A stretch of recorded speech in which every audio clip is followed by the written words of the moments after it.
મહિલાને મદદ કરવાના બહાને દુષ્કર્મ આચર્યા બાદ સારવારના બહાને કરોડો પડાવી લેનાર સહિત 7 સામે ગુનો નોંધાતા પોલીસે 3ની ધરપકડ કરી છે।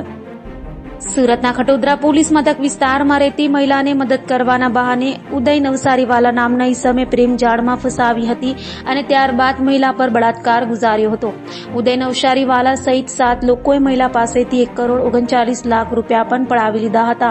બનાવને લઈ હાલ તો ખટોદરા પોલીસે ગુનો નોંધી 3 આરોપીઓ વિતરાક, બંટી મુકેશ શાહ, કેતુલ દલાલ અને સ્નેહલ દલાલની ઝડપી પાડ્યા છે। જ્યારે મુખ્ય સૂત્રધાર ઉદય નવસારીવાલા સહિત 4 ભાગી છૂટતા તેઓને ઝડપી પાડવા વધુ તપાસ હાથ ધરી છે।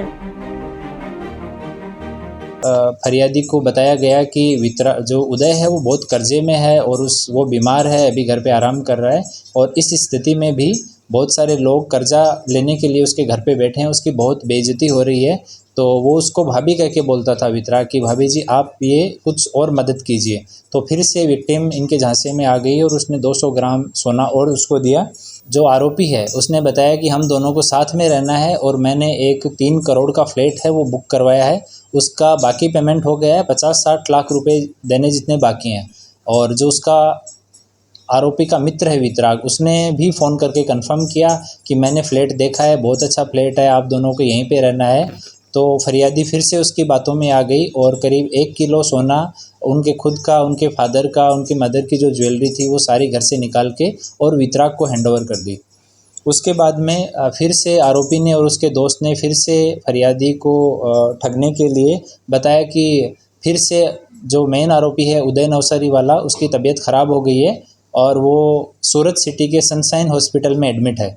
और इसको प्रूव करने के लिए उन लोगों ने विक्टिम को कई बार कॉल्स किए तो पीछे आईसीयू की आवाज़ उन्होंने क्रिएट की किसी स्पीकर या ऐसे माध्यम से, और सनशाइन हॉस्पिटल के आईसीयू के पेपर तैयार किए, फोर्स पेपर, वो उसको व्हाट्सअप किए। तो फरियादी को एकदम भरोसा हो गया कि वास्तव में उसकी तबीयत ख़राब है। उन्होंने बताया कि उसके ब्रेन में प्रॉब्लम है, उसके लंग्स में प्रॉब्लम है और उसके घर वाले उसको सपोर्ट नहीं कर रहे हैं, तो आप उसको सपोर्ट करिए। तो इस दौरान भी 700 ग्राम जितना सोना है वो फरियादी ने, मेन आरोपी उदय है, उसका दोस्त है वितराग, उसको अपने घर बुला के दे दिया। फिर जब थोड़ा सा फरियादी को डाउट होना चालू हुआ तो इन्होंने बोला कि उसकी तो तबीयत और बिगड़ गई है और वो अभी उसको मुंबई में शिफ्ट करना पड़ेगा।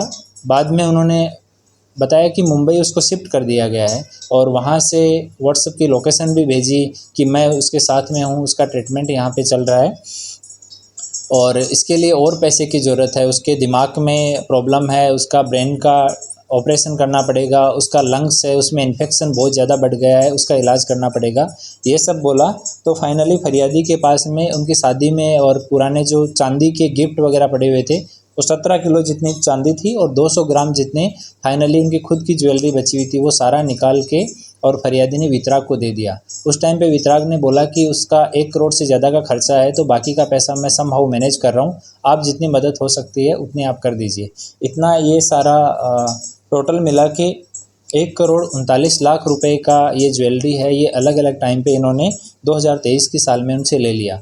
और इस दौरान उन्होंने फरियादी को और बहकावे में लाने के लिए एक कोई बाबा जी से, गुरुजी से फ़ोन करवाया कि तुम्हारे ऊपर जो उदय है उसकी वाइफ ने काला जादू कर दिया है और इस वजह से उदय भी परेशान है और आप भी परेशान हैं। वो चाहती है कि आप दोनों की शादी नहीं हो पाए और इस वजह से सारी समस्याएं आ रही है आपके घर में। तो उसको कुछ मंत्र का जाप करना भी बता दिया और बाबा जी से फ़ोन भी करवाया उसको। और अलग अलग लोगों से बात, जो वितराग और उदय है उन्होंने खुद के अलग अलग नंबर रखे हुए, उसी में ही एक नंबर फरियादी को बताया कि ये उदय के फादर का नंबर है। तो जब भी आपको फादर से बात करनी हो, एक्चुअली में उसकी फादर से बात नहीं हो रही थी, फादर से लेटली बात होना शुरू हुई, बट उनके फादर को इस इंसिडेंट का, पैसे लेने का ये सब शुरू से पता था। तो अभी तक 3 आरोपी इसमें हैं। एक वितराग उर्फे बंटी मुकेश भाई शाह है जिसने फरियादी से ये सारा गोल्ड जो है वो उदय के बिहाफ पे रिसीव किया और सारा ये प्लानिंग किया, उसको भी अटक किया गया है। दूसरे 2 आदमी हैं जिन्होंने गोल्ड को रिसीव किया, केतुल चिन्नू भाई दलाल और स्नेहल चिन्नू भाई दलाल, ये दोनों अभी पुलिस की हिरासत में, इनसे अभी पूछताछ की जा रही है। और अन्य 4 आरोपी हैं जो अभी उनकी पुलिस तपास कर रही है, अभी मिले नहीं है। और तपास में अगर और कोई नाम खुलेंगे और कुछ फर्दर इन्वेस्टिगेशन में सामने आएगा तो आपको जान की जाएगी।